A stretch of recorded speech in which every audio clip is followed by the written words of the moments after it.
Good morning. Welcome back to Bev Turner Today on GB News. Let me introduce my panel to you this morning. If you're just joining us, maybe you've been working from home this morning, you've just put the kettle on, having a little break. Well, stay with us. There's lots more to come between now and midday. Lawyer and broadcaster Andrew Eborn is here, and former detective at Greater Manchester Police and now founder of the Maggie Oliver Foundation, Maggie Oliver. Right, Andrew, let's move to Harry and Meghan. Harry and Meghan. Well, are they in the news, are they? Yeah, they're in the news. Well, this Netflix series broke on Thursday, yes, of course. This docu-series, as they're calling it. A lot of people have watched it over the weekend. I've watched it. I've watched all 3 episodes. And what did you think? I thought, and to be fair, most people enter this discussion with their own prejudices. Of course. And I think this was a perfect example where lots of channels are talking about it and most people actually haven't watched it. And it's very interesting, the discussion, because people have got their own prejudices about Harry, they've got their own prejudices about Meghan. There are a number of revelations in this, not least that Harry's really called H. Yeah. I thought the only H I know is from Steps. And has, you know, although it was Steps and it was a tragedy as well. Prince has, that's how he signed his invitation. And also Meghan is known as Meg. Yeah. And they sort of turned around and said, well, it was a fake text from the father, didn't think it was him, because he wrote Meghan and he never calls her Meghan. So I thought that was quite extraordinary. The moments they will capture in the press is all about the curtsy, and that seemed, and the look on Harry's face when she demonstrated how she was practising curtsying was pretty appalling. Yeah. But I thought there were some touching moments. Nobody says this, and I think it's important that in any discussion about anything, there's a balance. Yeah. And there's a good side and a bad side, and I think everything well. The old Disraeli saying about never complain, never explain is obviously way out of the window, because it's all there. The royals, the others at the royals are saying, we're not going to respond. No comment, no comment. No comment, no comment. And we may take away titles, we may not let you come to the coronation and that sort of stuff, but we're not going to comment. And that has put them in good stead. That, to some extent, is why the royal family has remained in power for so long. Yeah. Of course, this has thrown that completely out of the water, Maggie. And what occurred to me was, what I did have a massive problem with was the fact that it tried to depict Great Britain as inherently racist by drawing upon the history of slavery, as though that is relevant to most of us today when we go about our on our daily basis. What I think it was about much more, that the story, the experience that they've had in the royal family is not about race, it's about class. It's about the fact that when they were talking about Meghan being from Compton, I didn't see that as racist. There was a lot of snobbery. The royal family didn't accept her, not because she was black, but because she was sort of an actress and poor, let's say. I think they've not accepted her because she is a woman who has stood up for herself. You know, I watched all 3 episodes and, you know, I'd seen all this in the press about how it was, you know, disgusting and they were calling the royal family. For me, I saw a young man who had seen his mum absolutely decimated by the men in grey suits. You know, the royal family is run by people behind the scenes. They don't want a strong woman. They do not want somebody who's going to stand up and challenge them. And Harry has stood by his wife, in my opinion. And I believe had he not left, they would have destroyed them as a couple. I see great parallels with his mum. I watched a young man who I actually really admired. He's put his family before everything else. And let's face it, he was the spare. Yeah. He didn't have a life here. He was not allowed to stand up and be just a normal person. But his role within the royal family was really minimal. So, but you see, what he says is, I was in the army for 10 years, and he comes across as not posh. Yeah, do you know what I mean? He's one of the lads. He's one of the lads, and that's really normal. Yeah. You have to very much buy into the tradition, the establishment. And when Meghan said, you know, God, behind closed doors, they're still very formal. Well, I know that because I've had the experience of various different social settings to be amongst some of the people in that, and they are like that. Yes. Oh, absolutely. And that's why they marry into each other. And this is why.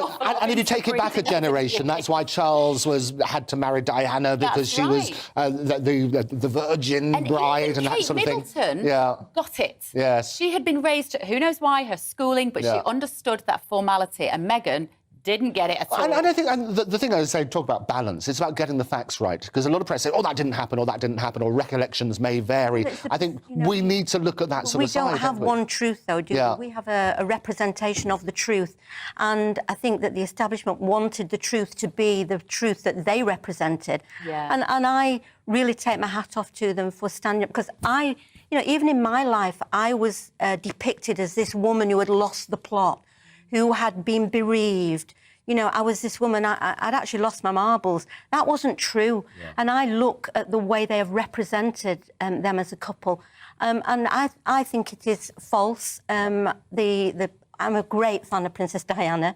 I see her as a young woman who was really used by the establishment to provide, you know, an heir. They're very naive to me in this documentary. There's a lot of naivety amongst it. So the idea that they could have come in and had their own PR machine that could have... You see, Meghan Markle was used to being seen very, very positively. She had a kind of level of celebrity as the actress in America, which meant that when she walked down the street, people wanted a selfie, and she could do her charitable work. But she wasn't sufficiently famous that the American press was ready to bring her down. And then she came over here, the fame went off another level, and she was naive to expect she would keep all of the people happy all of the time. That's what this is about. But where do they go next, Andrew? Well, I think we've got the book coming out, Spare Us All. I think that's the problem. Netflix have basically spent millions. You've got millions in advance. The way you draw a crowd is to start a fight.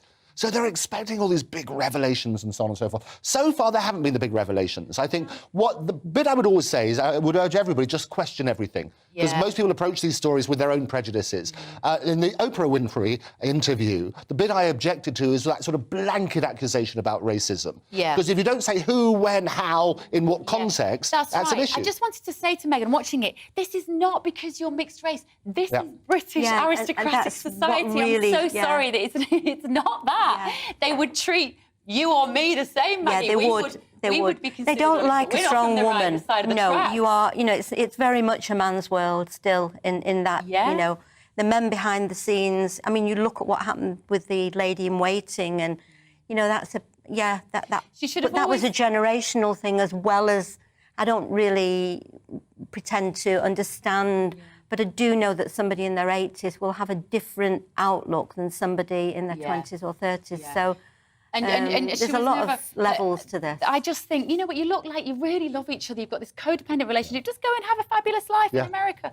Don't keep falling out with your relatives. Go away for a bit, do something, be creative, be an actress again. She clearly enjoyed that. That was her identity, wasn't it?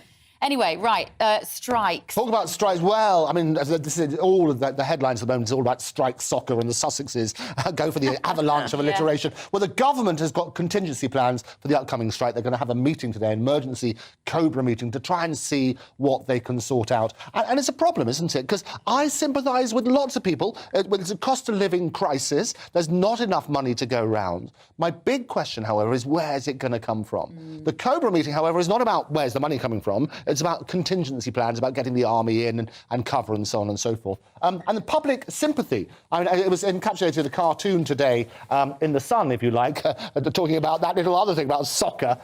So if you can see, it's got the NHS strikes is the goal, and public sympathy is way off the goal on that sort of basis. A little reference, I think, maybe to what's happened in Qatar. Football from the weekend. Was there a football match on as well? Yes, we don't talk about it. What do you think, Maggie? Because what's kind of turning over in my head when I'm hearing these headlines about the strikes as well is the relationship between the unions orchestrating these strike actions and the Labour Party, and that they're playing politics with the public lives.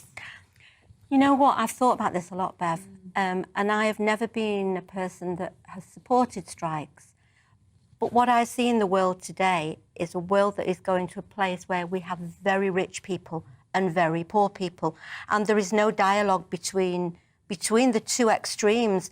And unless ordinary people, and I consider myself an ordinary person, unless we stand up and say no more, where will this end? We'll have the Jeffrey Epstein and the royal family and the pharmaceuticals, and they'll be all on the private jets going to Necker and all these islands.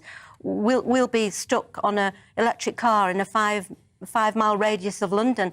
And I kind of feel that as a country, we need to start standing up and saying no more. So whilst I've come down on the train this morning, this strikes all week, you can't get anywhere. The country is at a standstill, closing down. But I do feel that as a country, we now have to stand up for what we believe in.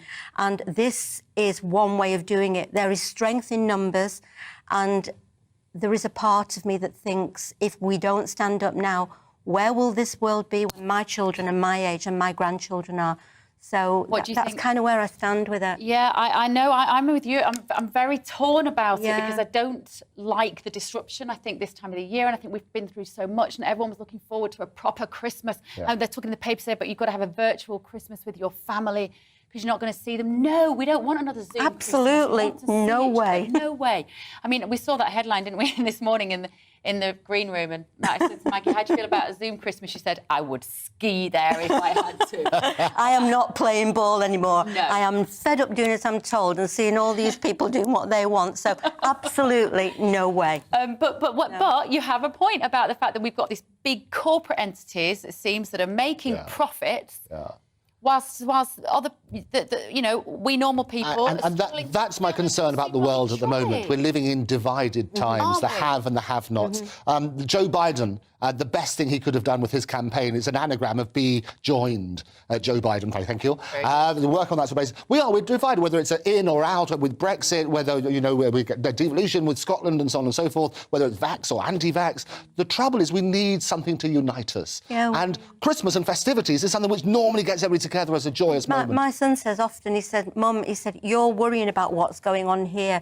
Really what you should be thinking about is what's going on while all this fuss is going on at the forefront, because it's what's going on behind the scenes that's important, and that's what worries me, because we really don't know anymore, do we? It feels like that. Yeah, it does. It really feels like that. I had Jonathan Marland in last week, Lord Marland, who was is a peer, a Conservative peer, and I said to him, what is motivating Rishi Sunak and Jeremy Hunt? And he said, well, they're just motivated by balancing the books. They want to bring down the debt. And I'm not sure I buy it. I don't buy it. I don't know what the values of the Conservative Party are anymore. Well, again, I think that the key in all of this is communication. Because if you don't know, it means they're not telling people what it is. For me, it's really simple. It's that everybody deserves a fair wage. At the same time, how do you pay for it? So those conversations have to happen in parallel. And then you work on the basis, if you have to pay more costs, that's going to keep on going and going and going. And so somewhere that needs to be controlled, otherwise we spiral out of control. Look at you know, the money was there in COVID. Look at the billions that they threw into, you know, nonsensical masks and, you know, track and trace and advertising. They've lined the pockets of the few at the expense of the many. And I think unless we, as a country, take control of this and say, you know, we've had enough, that it will continue, because those people want power. They want control. They don't care about us. Rishi Sunak doesn't have to worry about putting his heating on. You know, he's a multi-billionaire. And actually, he wasn't even elected into his position. That was a dirty tricks campaign. It is interesting, because everybody sort of says the billionaire Rishi Sunak. I think it's probably unfair on him to say he doesn't care. I think there are a lot of people... I think most politicians do care. I think there's a human side that we don't really look at. We like to demonise politicians on political lines. My view is what we need more light and less heat on these matters. And you need to look at the facts and turn around. And the public are not stupid. The great British public will understand. If you turn around and say, look, here's the economics. You can balance your books. This is how we can divide up the money. This is what we need to pay people, and talk it through. It's a question of choice. But let's make informed decisions without the prejudice. Yeah. You've been getting in touch as well. Graham has said, I don't believe that we're not allowed to call Christmas parties Christmas parties. This was the story we were discussing in the last section. I didn't realise we were living in China, he says. Ignore another soppy demand from this ghastly, woke and very minority community. Right, I'm back here at the desk to talk to my guest this morning, lawyer and broadcaster Andrew Eborn, and former detective at Greater Manchester Police, founder of the Maggie Oliver Foundation. Maggie Oliver. Right, this story about a virtual Christmas, Andrew, we touched upon it already, but I have no time for it. I want to see my family this year. Isn't that right? We've been locked down for so long. We desperately need to get together, even if it's sometimes difficult meeting families and stuff. And that's the problem. What they're saying is that the disruption with the weather, the yellow warning. Every time I think of that, I'm always told as a child, never eat yellow snow. So it always sort of, I'm not quite sure what the message is there. But the yellow weather warning. Good advice. It was there. It was glorious. And there's two sides to this, isn't there? It is is glorious seeing Primrose Hill. I live very close to that, and wonderful, picturesque. At the same time, there are people who are suffering burst pipes and going through absolute nightmares as a result. So this is the headline news, isn't it? We've got the strikes going on, so you can't go away anywhere. Don't get sick because there are going to be nurses on strike and so on and so forth. And you can't travel anywhere. So the virtual Christmas is what they say. Is, in the words of Dad's Army, we're all Zoomed. Oh, we're very good. I'm just looking at the strikes and when they're happening over December. And this is rail strikes, buses, baggage handlers, highway workers, border force, driving examiners. So basically, we want to go anywhere. Yeah. That's what's going to be scuppered, isn't it? The ability to travel. Well, I'm going away for New Year, and I am going. Where are you going, Maggie? Somewhere nice? I'm going to Gran Canaria. Oh, lovely. And I will not be coming back. Or never. I'm going to stay put and just get a house there and get my kids over there and just enjoy the sunshine because, you know, I've come from Manchester this morning, but we're getting to a place where, you know, you can't get on the roads, you can't get on the... You know, we've got a country that we get a little bit of snow and the whole country comes to a standstill. You know, what do they do in Canada and Switzerland and Austria and... It is extraordinary because you go to other countries where they're used to snow and they can cope. Over here, we have a few flakes on the lines. Or it rains and, you know, it rains and we're having floods, or we get a little bit of sunshine and we've got a drought. We get more rain here than you get throughout the whole of Spain, and they never have a drought. Now, we've got to remember, of course, there will be some people who, like with lockdowns and government instructions not to go anywhere, will think this is wonderful news, that they don't have to go and see the in-laws this morning, won't they? Some people do use this they will. Oh, no, they absolutely use it. I mean, I can't. The government tells me I can't see the mother-in-law today or whatever. So Bernard Manning, all the old jokes will come out. But I think that's the reality, isn't it? But it is about getting together.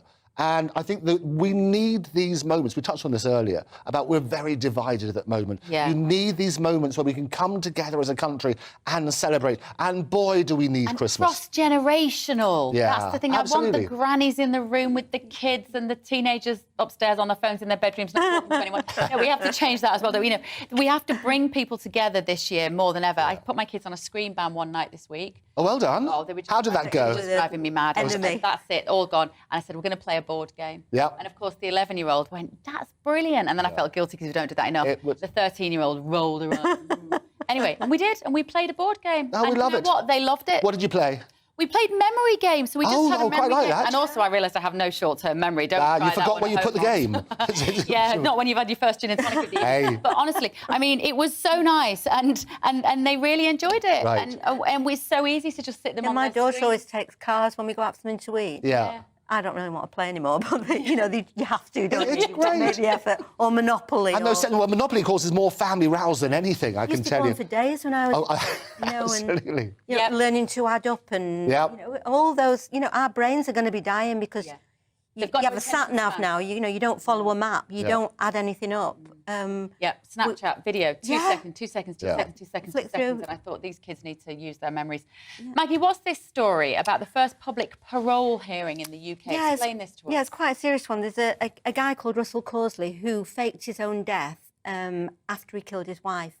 And he went to prison and he was released, but he was taken back in.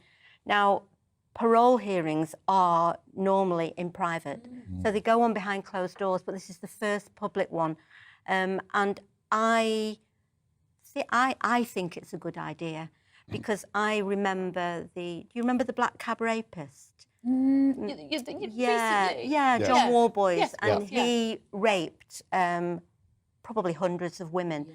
But the authorities only prosecuted him for a very small number, and then he was released on parole. Centre for Women's Justice and Harriet Wistrich challenged that, and he was taken back into prison. So I think things in the open, I like transparency, I like accountability.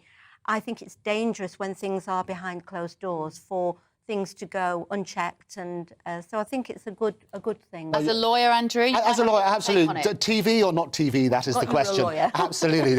So all very good.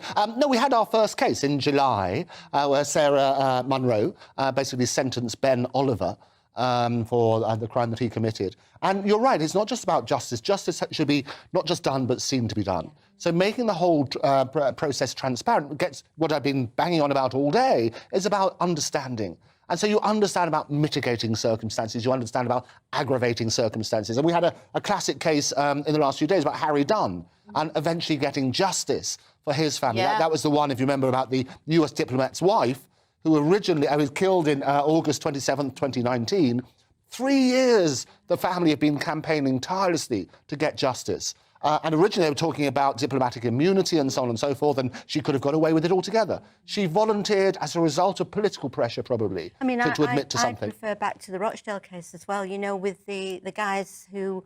well, for instance, the guy who got a 13-year-old pregnant, we had a fetus, he wasn't even charged with rape, he was charged with sexual activity with a child, and then he was released back into the community in Rochdale after about 3 years for the child that he had got pregnant to bump into him in Asda. That had all been done behind closed doors.